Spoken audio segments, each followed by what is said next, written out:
My wild girlfriend cheated on me right in front of her friends, so I ditched them and went home. Now she's begging to get back together with me. So I, 35M, and Maria, 33F, have been together for about 5 months but have known each other for more than 10 years. I'm gonna be using fake names for everyone. I met her through her sister, Maya, 34F. Maya and I used to work at a strip club in our early 20s for a while, and we were also friends with benefits up until we both felt we had more of a brother/sister vibe. She became one of my best friends during that time. She quit the club when she got pregnant, and I met Maria at the baby shower. Maya has always been the black sheep while Maria has been the goody two-shoes in the family. Their mom is very religious, and so was Maria, but not Maya or their dad. Their mom died maybe a year and a half ago, though. Maya set us up way back then, but I was moving away for a bit for work so it didn't work out at the time. We would hang out whenever I was in town, but the timing wasn't right for a lot of reasons. Fast forward to this past summer when we all reconnected at a bar when I was visiting some friends in that part of town. I live 20 minutes away and work a lot, so I'm not over there often. I hadn't seen Maria in maybe a year. We hugged and ended up talking all night and into the morning. I noticed that she had definitely changed in the time we've been apart. While Maya is very attractive, Maria is a certified hottie. She looks like a better Becky G. When we were hanging out back then, she was really modest, but since her mom passed, she has opened up a lot, started dressing up and all that. We talked about a lot of stuff. She told me I was her first adult crush and she kinda hoped we'd get married and have kids when we were young. We were both drunk but she started crying and we went to her place and just talked all night. She told me she loved me that morning over waffles when we were sober. Of course, we started dating quickly after that and have since then gone official and all was good. I do work a lot but we spent all our free time together. Lovemaking was great too. She's confessed that she's bi but has only been with one girl when she was young and has been wanting to hook up with a girl with my permission. She knows about my history and that I've been cheated on multiple times by different girls, so I'm not into sharing like that, but she'd bring it up every so often, though it isn't something I'm interested in right now. Fast forward to this Sunday. She has a group of friends and 2 of them are getting married in a few months, Victor, 34M, and Andrea, 30F, as well as Jose and Reina. The engaged couple are getting married about 3 hours away and they wanted to go and see how everything was, plus, make more plans for that weekend. Basically, a mini vacation. We worked out a deal.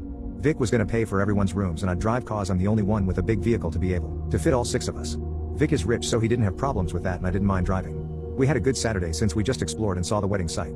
Come Sunday, we went to this spot that has a bunch of clubs and bars in walking distance. Eventually, Jose wanted to go to a bar to see the second half of the Super Bowl, so the guys and girls split up and agreed to meet after the game. The girls ended up at this gay club, so we walked over there. It was pretty busy, but we got in and went looking for them. We found Andrea at the bar getting a drink while Reina was in the restroom. There was a long line and she said Maria went to go look for Andrea while she waited. We went looking for Maria, to which Reina saw her first. The look on her face changes as she starts looking around. She didn't even say anything. She just took Jose and walked away, leaving Andrea and I puzzled. Then, I see what's up. The club had these little booths that open up like little cabanas. There, I saw Maria getting basically intimate with some girl while some dude was heavily making out with her. Vic looked at me like I was gonna go start a fight, but I literally felt dead inside and just left, went back to the hotel and got my stuff before driving all the way home. Yesterday, Vic and Jose hit me up separately and said it was messed up that I left them stranded, but they understood and there were no hard feelings. Andrea called me and said I was a jerk, saying I should have manned up and confronted Maria then and there, so I could see that was super drunk and not in her right state of mind. Well, I've seen her drink and I know she can hold her liquor so that doesn't compute with me. Vic said that after I left, Andrea went and got her and she started crying when they told her I saw everything. This morning, Maria called and texted me, begging to just talk to her. She even showed up at my job but I took the rest of the week off, so they told her I wasn't there. Maya came by earlier and as soon as I saw her, I started crying. I haven't felt this way in so long. She told me she understands and we talked for a while. She told me she's gonna tell her sister to just leave me alone and that if I want to talk to her, I will. I just can't forgive betrayal and she knows this.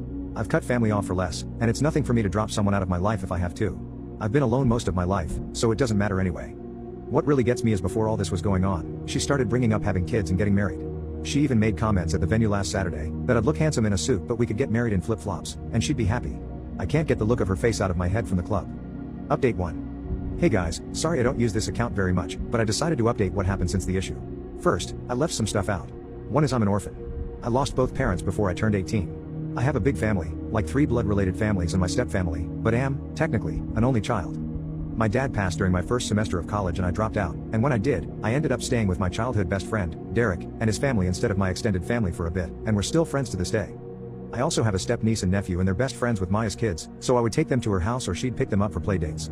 Maria, Maya, their dad, and Maya's kids all live together. Technically, Maya owns the house. She actually put Maria through school so now, Maria has her master's and she pays the bills. Their dad does mechanic work here and there for fun, but he's older and basically retired. Now, as for the update, when I came back home, I basically broke down for a day, then Derek came through and made me go stay with him for a few days with my dog. Apparently, Andrea was cheating on Vic the whole time and they didn't end up getting married.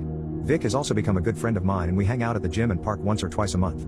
I really can only go to the gym once a week though, since I have a super busy schedule. After about a week, Maria sent a few texts and calls, but she knew how hurt I was and Maya convinced her to give me space. That month was the worst, but I eventually had to work through it. After the second month passed since that incident, Maria waited outside my apartment early in the morning when I took my dog for walks. We talked for a while, cried, and agreed to break up. That was it for a while. Although, like I said, my niece and nephew are best friends with Maya's kids, so I still had to see Maria often. Honestly, she's gorgeous, sweet, and I still loved her, but it still hurts. That was until she started bringing me food at work for lunch. She said she missed me and just wanted to eat and had no expectations or anything. That lasted for a few weeks, then one night she showed up at night at my apartment and before I knew it, we were intimate again. I haven't forgiven her, so we agreed to go to therapy and we'll see how it goes from there. She was already attending some sessions, so we decided to go together. Eventually, I found a different therapist and went to therapy myself for my own issues. I was extremely insecure and still have a dozen issues, but I'm able to deal with them on a better level. One of the things I was insecure about was her too. She's obviously out of my league, and she'd always tell people the same thing when they asked why she was with me, that I was good in bed and I could make her laugh, and it was enough. We joked about it, but I felt like I didn't deserve her at the time, and a 3-course dinner felt like she wanted more than me and it hurt. Eventually, we worked through our stuff. She's talked about her sexuality and found out she likes girls, but she doesn't want to date one, so no poly relationship. We were separated for about 7 months but got back together towards the end of summer. I also have been working out and eating healthier, so I've lost a lot of weight. Then, something bad happened. Around the beginning of this year, she was hit by a drunk driver. Her car was totaled but she wasn't hurt, but later we found out she was pregnant and we lost the baby. She was only about 6 or 7 weeks along, so it must have happened right after her last period. After that, she spiraled. She took time off work and wouldn't come out of her room. I tried, Maya tried, her dad tried, but nothing was working. Then, one day, she says she's going out of town and she's gone. She went to Mexico. She did have dual citizenship and still has extended family down there.